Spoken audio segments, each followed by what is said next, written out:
Ang title po ng lesson natin ngayon ay Sapat, Tuldok, Tuldok, Tuldok, pero higit pa. Yeah? Ang mga version ng Biblia natin gagamitin ay Bagong Biblia at New King James Version. Alam niyo mga kapatid, ang ating lesson ngayon ay focus natin doon sa dalawang talata lang. Sa ikalawang Korinto 12:9 hanggang 10. Siyempre may mga ibang talatang idadagdag dyan para sa pagpapaliwanag. Pero ito po yung ating main verses. Ang babasahin natin, basahin mo muna natin, no? Itong babasahin natin ay tugon ng ating Panginoon Jesucristo sa prayer ni Apostol Pablo at ang naging reaction naman ni Pablo sa tugon ng Panginoong Jesucristo. Sabi rito sa ikalawang Korinto 12:9, subalit sinabi niya sa akin, ang aking biyaya ay sapat na sa iyo, sapagat ang aking kapangyarihan ay nagiging sakdal sa kahinaan. Ako'y lalong magmamalaki na may galak sa aking kahinaan upang ang kapangyarihan ni Kristo ay manatili sa akin. Next verse, verse 10, kaya alang-alang kay Kristo ako'y nasisiyahan sa mga kahinaan, paglait, kahirapan, pag-uusig, at mga sakuna. Sapagat kapag ako'y mahina, ako nga'y malakas. So yun po mga kapatid, ang ating mga pangunahing talata. At alam ko marami sa inyo ang ilang beses na nadidinig yang talatang yan. Pero maganda na tingnan naman natin ito sa iba namang perspective. Ika nga, habang pinag-aaralan kasi natin ang mga salita ng Diyos, kahit paulit-ulit nating nadidinig, ay lalong lumalalim ang ating pangunawa sa mensahe. Alam niyo mga kapatid, ito'y general knowledge. Alam natin lahat na sa ating buhay bilang mga mananampalataya, dumaraan tayo sa iba't ibang mga kahinaan. Lahat tayo may kahinaan. Huwag lang yung kasalanan na aayaw nating kahinaan yung mahina ka dahil palagi mong ginagawa yung kasalanan yon. Yung kahinaan mga kapatid, yung sinasabi ko ay yung mga kahinaan na hindi naman kasalanan. Diba? May physical na kahinaan. Diba? May sakit ka na hindi na gumagaling. O kaya pinansyal na palagi kang nagigipit na lang. Nakakaranas ka ng kagipitan. Pero modo sa katawan natin na may mga kahinaan tayo na parang wala nang kagalingan. Ngunit mga kapatid, hindi ba't may mga pagkakataon din na iniisip natin, ipanalangin ito sa Panginoon, at madalas ang panalangin natin siyempre, Panginoon, alisin mo ito sa atin o sa akin. Ayusin mo agad ang aking sitwasyon. Pero, maraming pagkakataon, hindi lang isang beses. At marahil tayo lahat ay nakaranas din na may mga pagkakataon na tila hindi agad binabago ng Diyos ang ating kalagayan. Pero alam po natin bilang mga mananampalataya, kahit hindi nababago yung kalagayan natin, sa inihiling natin sa Diyos na baguhin mo yung kalagayan ko. Pero alam natin na dinidinig ng Diyos ang ating panalangin. Kaya na kuminsan talaga kapag sumasagot ang Diyos sa atin, ay hindi ayon dun sa mga bagay na iniisip natin. Humihingi tayo, pero iba yung ibinibigay ng Diyos. Pero bilang mga mananampalataya, alam natin na ang Panginoon Diyos ay siya ang higit na nakababatid kung anong pinakamabuti sa atin. Katulad ng pangyayaring ito, mga kapatid, kay Apostol Pablo, meron siyang tinatawag na tinik sa laman, thorn in the flesh. Tinik, alam niyo yung tinik, di ba? Masakit yun. Matusok ka ng tinik, matapakan mo yung tinik, o kaya makalunong ka ng tinik. No? Isang karanasang talaga magbibigay sa iyo ng patuloy na paghihirap yan hanggat hindi nawawala yung tinik. Yun yung sitwasyon ni Apostol Pablo. Tingnan natin, no? Bago dumating ng main verse natin na verse 9, dito muna sa verse 7, dyan din sa Kapitulo 12. Bilang background, sabi rito, lalo na dahil sa kalabisan ng mga pahayag, kaya't upang ako'y huwag magyabang ng labis, binigyan ako ng isang tinik sa laman, isang sugo ni Satanas, upang ako'y saktan, upang ako'y huwag magmalaki ng labis. So, sa bahaging ito ng ating pag-aaral, mga kapatid, nais kong pansinin natin yung isang napakagandang prinsipyo rito mula sa karanasan ni Pablo. Mapapansin natin, number 1, na hindi tinukoy ni Pablo kung ano mismo yung tinik sa laman. Yung thorn in the flesh na kung tawagin. At sa palagay ko mga kapatid, kaya sinadya ng Diyos na hindi i-detalye sa atin kung ano yung tinik sa laman na yan ni Pablo. Kasi mas mahalaga yung layunin ng tinik kaysa doon sa anyo nito Yung layunin kung bakit pinayagan ng Diyos na itong si Satanas, saktan si Pablo para bigyan siya ng tinik. Kay Satanas galing yun Alam niyo mga pagkakasakit kay Satanas galing, sa Diablo galing. Pero hindi papahintulutan ng Diyos yan kapag ayaw ng Diyos. Pero dito sa pagkakataong ito, pinahintulutan ng Diyos na maranasan ni Pablo yun. Yung tinik sa laman. Ano layunin? Si Pablo rin na nakaintindi ng layunin. At sinabi niya rito, malinaw ang sabi ni Pablo upang ako'y huwag magyabang ng labis. At sabi pa rin sa huling parirala, upang ako'y huwag magmalaki ng labis. So hindi parusa ito. Hindi ang kaparusahan dahil may kasalanan ginawa si Pablo. Yung tinik sa laman ang tinutukoy niya. Ito ang tawag na marami mga kapatid disiplina ng biyaya. Dinisiplina ka para maranasan mo ang biyaya. Isang paalala mula sa Diyos na kahit gaano kalalim ang ating kaalaman. Si Pablo, di ba? Dahil sa kalabisan ng mga pahayag, mga revelation. So kahit gaano ang ating kaalaman, kahit gaano kalawak ang ating gawain sa ministry. Katulad ni Pablo, malawak ang gawain sa ministry. Sa mga sulat sa Bagong Tipan, majority ng mga sulat sa Bagong Tipan si Pablo ang may akda. At si Pablo ang pangunahing sugo ng Panginoon Jesucristo sa mga hentil doon sa mga bansang labas sa Israel.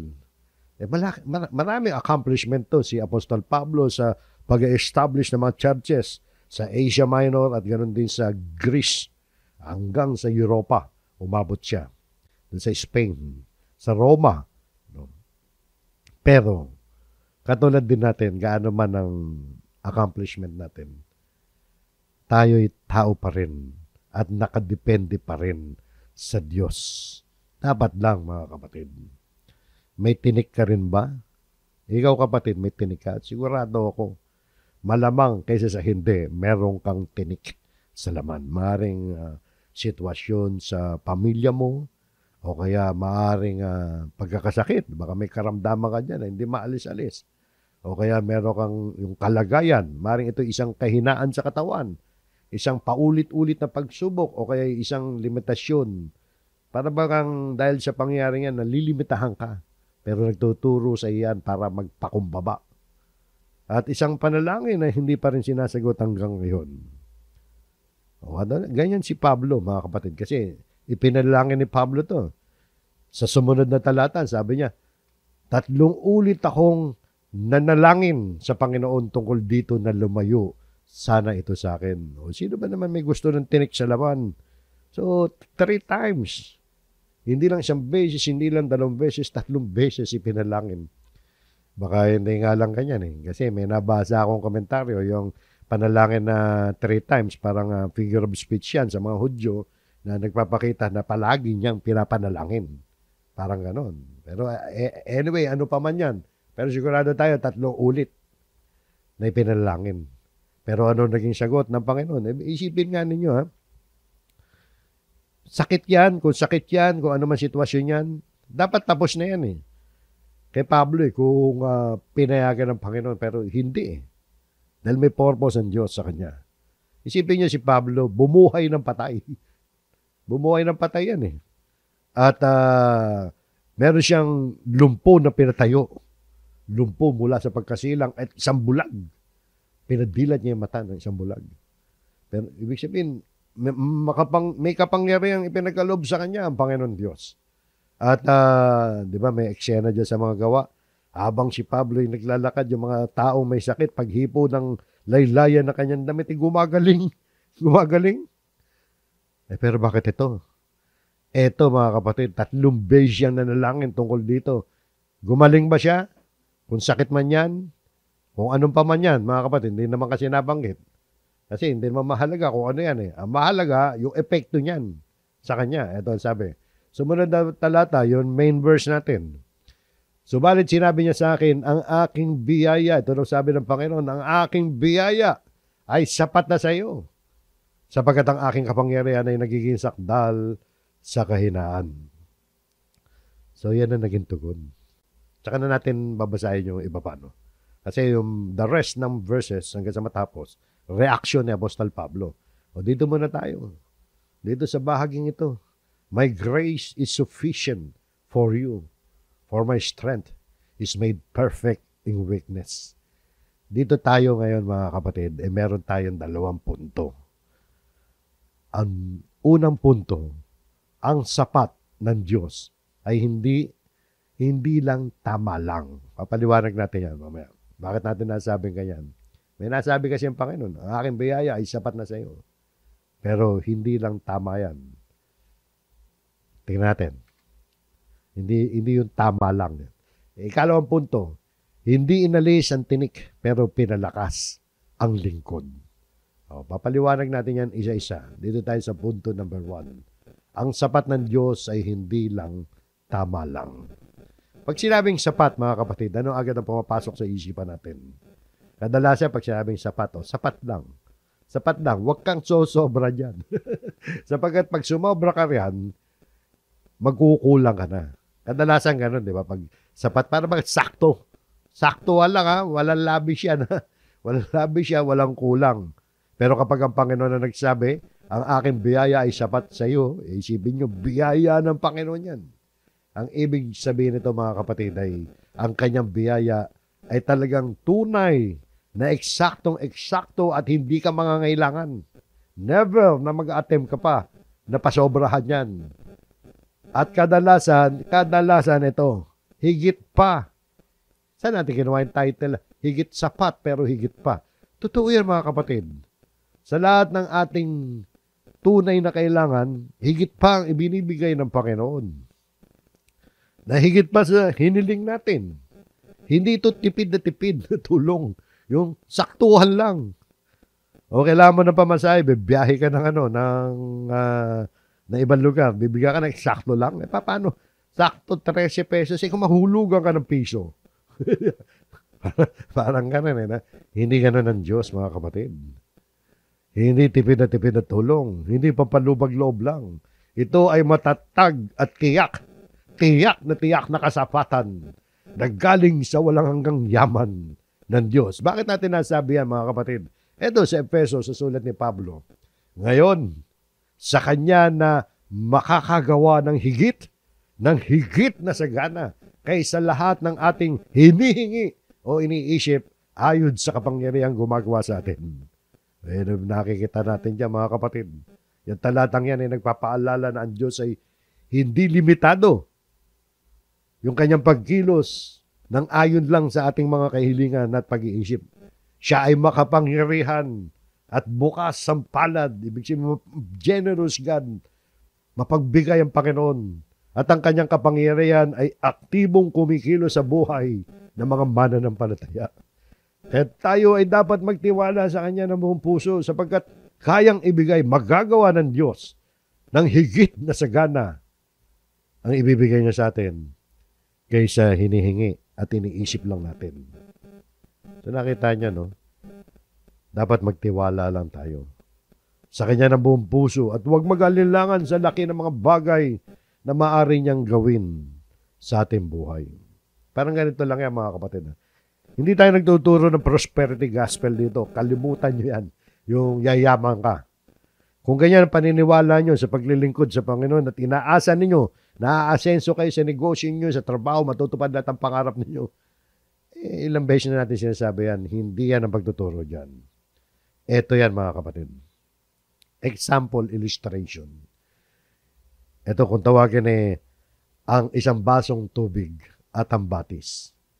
Isipin mo, mga kapatid, isipin natin, may isang taong uwaw na humingi ng isang baso ng tubig. Akala niya sapat na yon. Na kapag nakainom siya ng isang basong tubig, okay na yon. Maaaring sapat na yon para minsan maibsan ang kanyang uhaw. Paano kung mauhaw ka ulit? So akala niya sapat na yon. Pero ang ginawa ng Diyos, hindi lang niya binigyan Actually, hindi niya binigyan ng baso. At hindi lang isang baso tubig ang ginawa binigyan ng Diyos, kundi dinala siya sa isang batis na maagos. Umaagos ng malinis, malamig at masaganang tubig. So, hindi lang napawi ang kanyang uhaw. Napalitan pa ito ng kasiyahan, lakas, at bagong sigla. So, umiling siya. Mapatid yung kanyang uhaw, pero hindi lang uhaw ang pinatid ng Diyos sa kanya. Kalakip ng pagpatid ng uhaw, naligayahan siya. Di ba, mga kapatid? Nasiyahan siya, lumakas siya, nagpanibagong sigla siya. Ganun ang Diyos, mga kapatid. Pag tinugo ng ating panalangin, maaaring hindi ibigay sa atin eksaktong-eksakto ang prayer natin. At kung minsan nga talagang ang ibibigay sa atin ng Panginoon kung ano pa yung hindi mo hiniling eh. Pero once na ibinigay yun, ano pa man yun, mga kapatid. Salungat man yun sa iniisip mo. Salungat man yun sa iniisip mo. Kabaligtaran man yun sa iniisip mong prayer mo. Pero pagtugon ng Diyos ay higit pa sa hinihiling mo. Ganun yan, mga kapatid. Sapagkat magagawa ng Diyos, sabi rito, ng higit na sagana kaysa lahat ng ating hinihingi at iniisip ayon sa kapangyarihang gumagawa sa atin. So, yan ang ating punto number 1. Yung title natin, dyan natin hinugot yung diwa. Ang sapat ng Diyos ay hindi tama lang. Kaya sabihin ng Panginoon Kristo, ang aking biyaya ay sapat na sa iyo. Abay, hindi saktuhan yan, mga kapatid. Maaari kadalasan, sobra pa yan, mga kapatid. Ganyan ang biyaya ng Diyos. Kapag sinabi niya sapat, hindi lang niya tinutugon ang kakulangan, kundi binubuhos pa niya yung kanyang kapangyarihan sa gitna ng ating kahinaan. Kaya may duktong, sapagkat ang aking kapangyarihan ay nagiging sakdal, lalong nagniningning ang kapangyarihan ng Panginoon Kristo sa gitna ng ating kahinaan. So yun po, mga kapatid. Yung susunod na punta natin dito yung naging sagot ng Panginoon kay Pablo na ang aking biyaya sapat na sa iyo sapagkat ang aking kapangyarihan nagiging sakdal sa kahinaan ay yung hindi inalis. Hindi inalis. Lumalabas, hindi inalis ng Panginoon. Yun sinasabi niyang tinik sa laman. Pero pinalakas niya ang kanyang lingkod. Pinalakas niya ang kanyang lingkod. Dahil nagbunga ito, natupad yung sinabi ng Panginoon, sapagkat ang aking kapangyarihan ay nagiging sakdal sa kahinaan. So yun po, no? Asintayin natin verse. Yung sumunod na parirala kasi, at sabi rito, no? Pansinin ninyo, no? Hindi nga inalis ng Diyos ang problema. Hindi pinagaling kung ano man tinik sa laman yun. Pero binigyan siya ng bagay na mas mahalaga. Mas mahalaga kaysa doon sa tinik sa laman. Ano yun? Yung kapangyarihan ng Diyos na nanahan sa Kanya. Sapagkat ang aking kapangyarihan ay nagiging sakdal sa kahinaan. Kaya sabi ni Pablo dito, ako'y lalong magmamalaki. Ito yung tugunan ni Pablo. Ako'y lalong magmamalaki na may galak sa aking kahinaan. Kaya natuwa pa niya eh. Pagmamalaki pa niya eh. Na may galak. Yung kanyang kahinaan, yung kanyang tinik sa laman na gusto niya mawala pero ngayon hindi na. Natutuwa na siya dahil may tinik siya sa laman upang ang kapangyarihan ni Kristo ay manatili sa akin. So hindi na siya willing na, sige Lord, tanggalin mo na to. Hindi, okay lang Lord. Magpapasalamat pa siya niyan. Sabagat dahil sa tinik sa laman na yon, yung kapangyarihan ni Kristo ay nananatili naman sa kanya. So yun po, mga kapatid. So dahil doon, naranasan niya ang tunay na lakas. Hindi sa sarili, kundi mula kay Kristo. Yun ang maganda ron, mga kapatid. So hindi inalis ng Diyos kung ano man ang kanyang tinik sa laman, subalit pinalakas ng Panginoon si Pablo. Yan, mga kapatid. Clarification. Paglilinaw lang, mga kapatid, dito sa 2 talatang binasa natin. Ano lilinawin natin dito?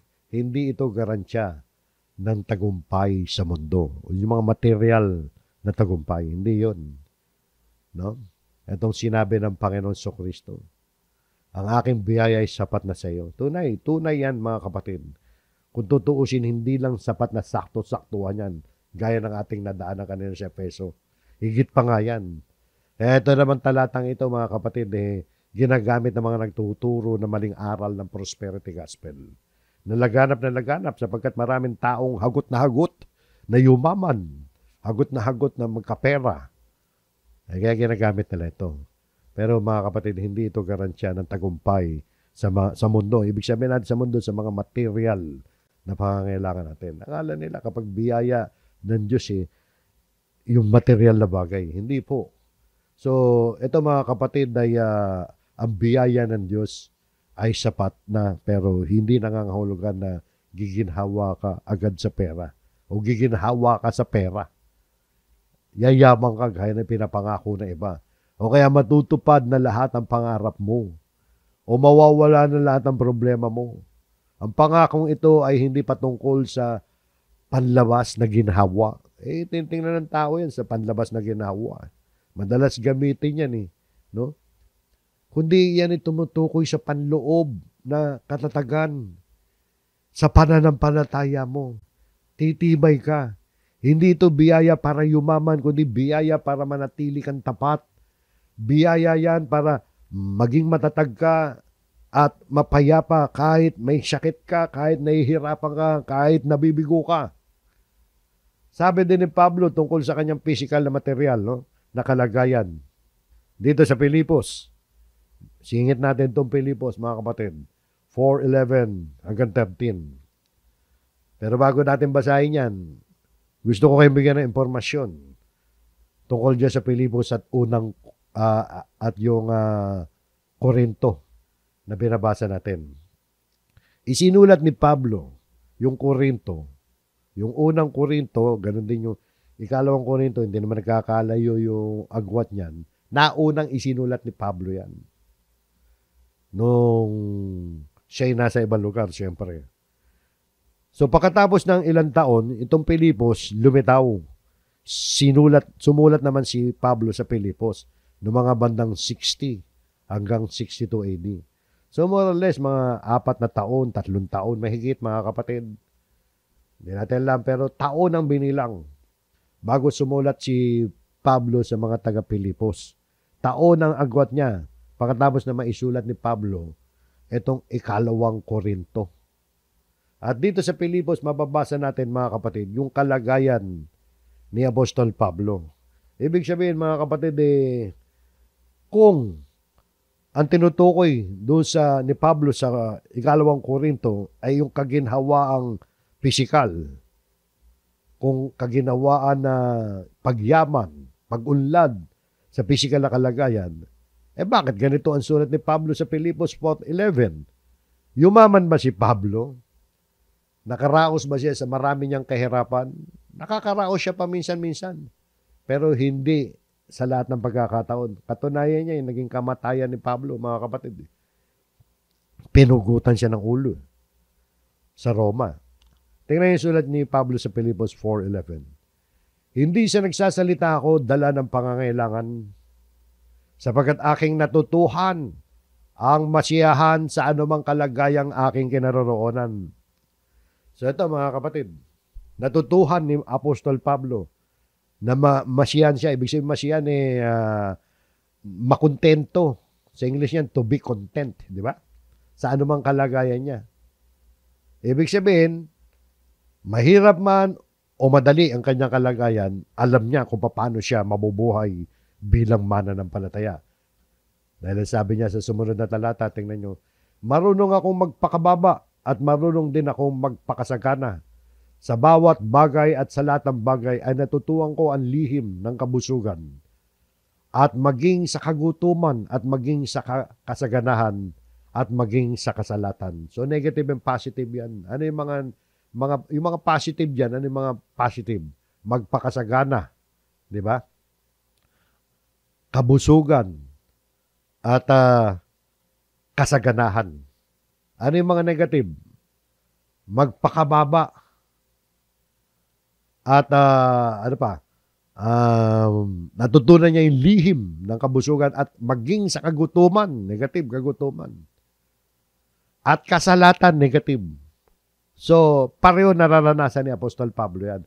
So, kita nyo ang Kristiyano, maaring hindi tayo naka-steady sa masaganang buhay, na wala tayong problema. Palagi meron eh.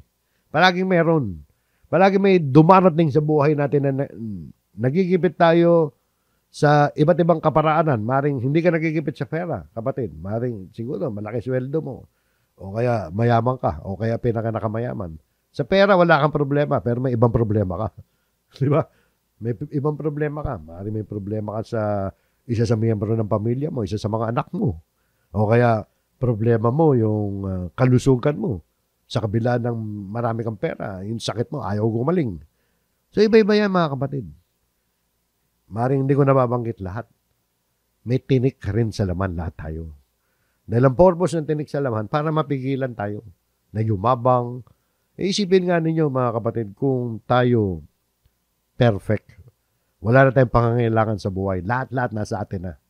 Ibig sabihin, wala ka nang hihilingin sa Diyos. Wala kang problema dumarating. Tumawag ka pa kaya sa Diyos?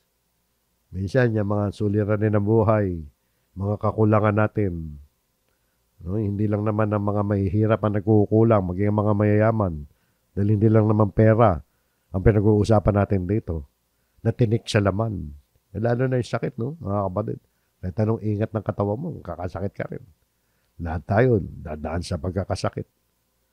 Dahil lahat naman tayo, mamamatay. Pero kung wala tayong depekto, tatawag pa kaya tayo sa Panginoon?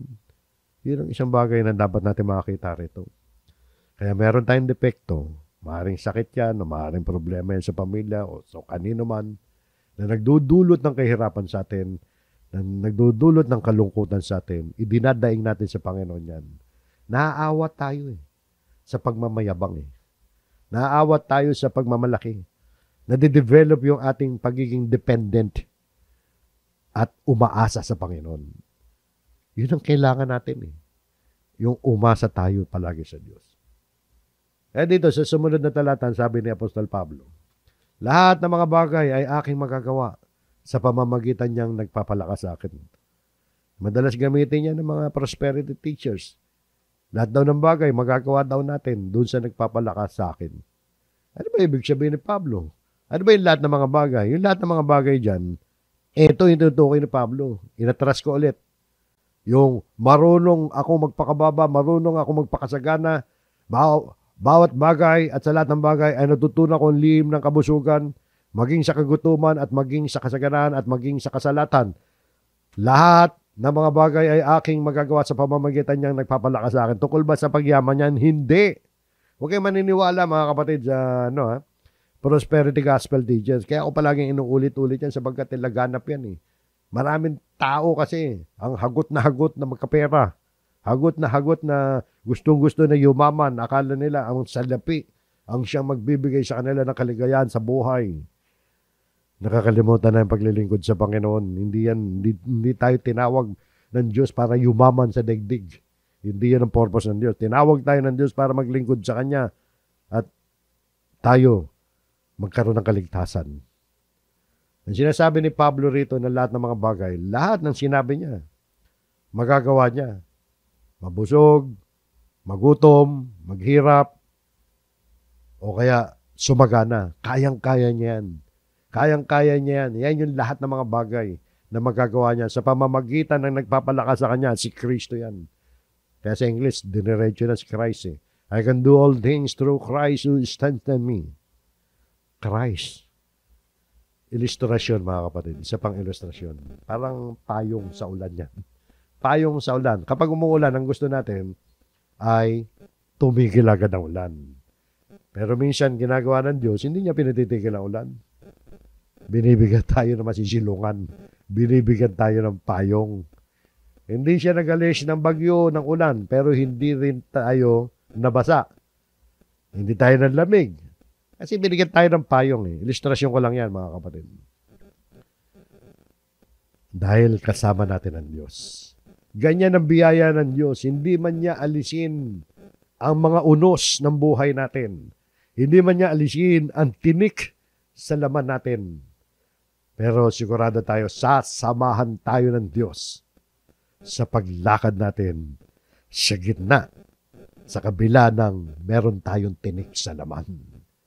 Kaya nasabi ni Pablo, mga kapatid, na ako'y lalong magmamalaki na may galak sa aking kahinaan upang ang kapangyarihan ni Kristo ay manatili sa akin. So, yun po mga kapatid, no? Pagmamalaki pa niya, parang proud pa siya. Parang lumalabas dito mga kapatid ay ipagpapasalamat pa niya sa Diyos yung kanyang tinik sa laman.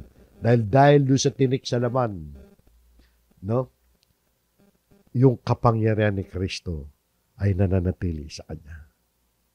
Kaya sa sumunod na talata dito mga kapatid, sinabi ni Apostol Pablo sa ikalawang, ito yung pangalawang main verse natin, di ba? Kaya alang-alang kay Kristo ako'y nasisiyahan. Ano ibig sabihin yan? No? For Christ's sake, I take pleasure. Ipinakikita rito na ito si Apostol Pablo, yung kanyang kakaibang pananaw bilang Kristiyano. Kakaiba no? Na hindi siya nagrereklamo at dumadaing sa gitna ng kahirapan. Nagpapasalamat pa nga siya. Pleasure pa di ba? Pleasure. Parang na nasisiyan siya. Dahil may layunin ang mga ito. Alang-alang kay Kristo. Ano yun? Sa mga kahinaan, ito yung mga sitwasyon niya. Nasisiyan siya sa mga kahinaan. Isipin mo, nasisiya ka sa mga kahinaan. Ano ba yung kahinaan? Mga physical na nararamdaman yan, mga limitasyon natin. Paglait.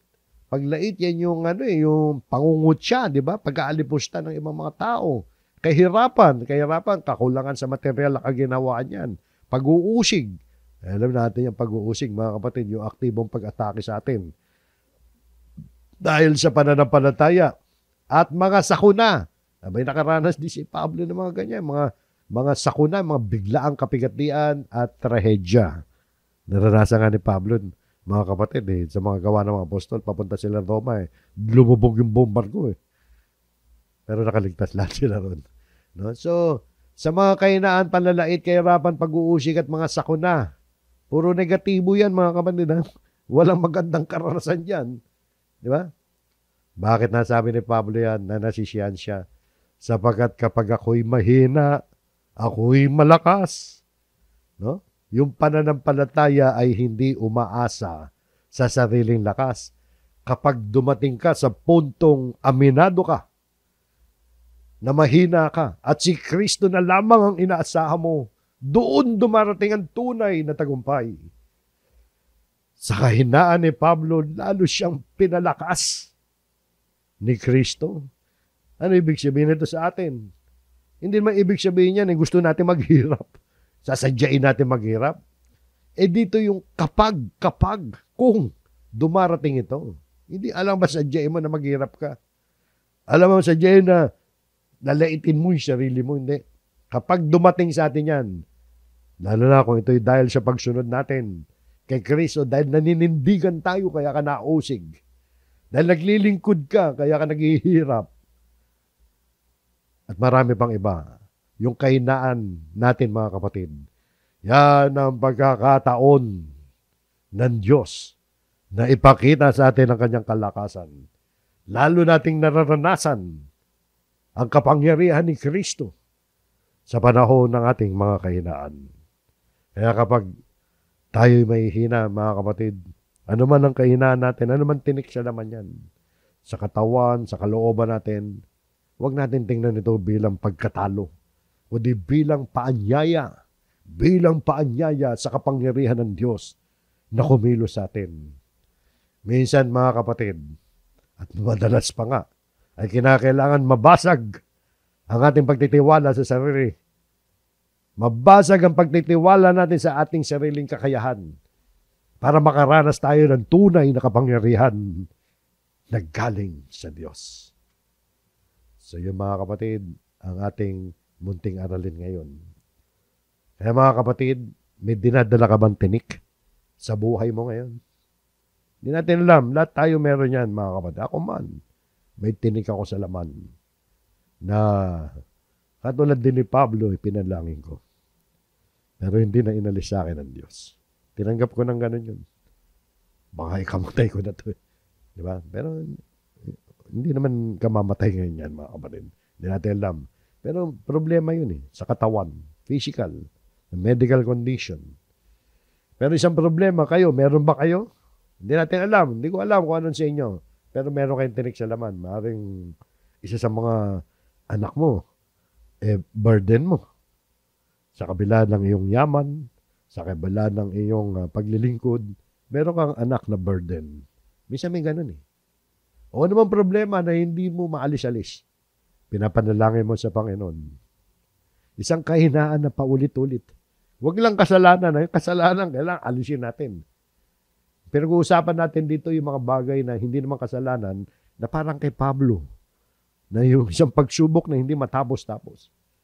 Pero tandaan natin, katulad kay Pablo, maaaring isang pangarap yan, di ba? Na tila hindi na natupad. Mamamatay ka na, hindi pa natutupad yung pangarap mo. Minsan may ganun, di ba? Pakinggan lang natin ang sabi ng Panginoon Kristo sa lesson natin. Ang aking biyaya ay sapat na sa iyo. Sapat na ang biyaya ng Diyos. Hindi na sapat na, higit pa nga Di ba? Tingnan lang natin yan na may pananampalataya. Hindi mo kailangan maging malakas para magtagumpay. Kailangan mo lang sumandal sa Panginoon na kayang magbigay ng sapat at higit pa sa lahat ng kulang sa iyo. So hanggang dyan mga kapatid, purihin ang Panginoon, tayo po'y muling manalangin.